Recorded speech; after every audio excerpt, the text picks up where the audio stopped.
there are 4 reasons and 4 causes for a bad ending. The great Jalaluddin Suyuti rahmatullah alayhi has related in his work.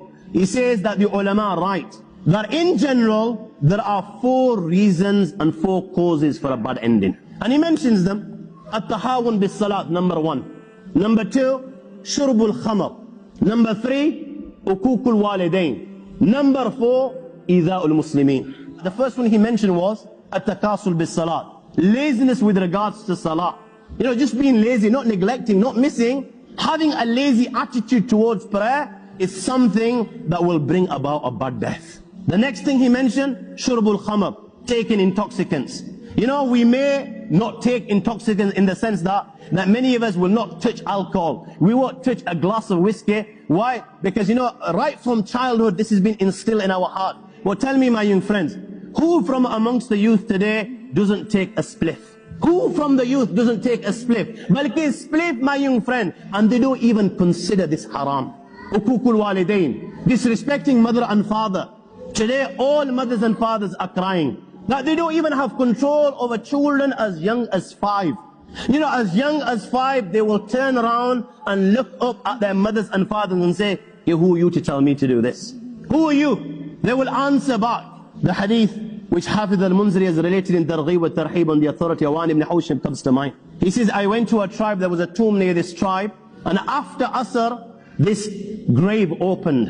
And he says, a man came out of this grave. His head was that of a donkey, and his body was that of a human being. He came out of the grave, he hee-hawed 3 times like a donkey.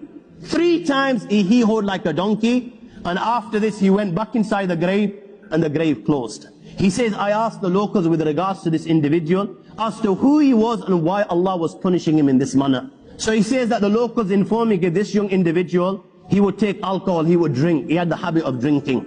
And when he would drink too much and he would return home in the evening to his mother, and she would see him intoxicated, she would give her son nasiha, and she would say to her son, "Oh my son, ittaqullah, fear Allah subhanahu wa ta'ala, stay well away from this thing. This is the mother of all evils. Oh my son, is a filthy thing, is from the handicraft and works of the shaitan. Oh my son, if you want success, if you want to go to paradise, then don't even go near this. Oh my son, do you not realize that the shaitan through this wants to stop you from the dhikr of Allah and wants to stop you from prayer?" When she would give her son the seer in this manner, you know what he would do? He would turn round to his son and mom and say, "Oh mom, stop hee-hawing like a donkey."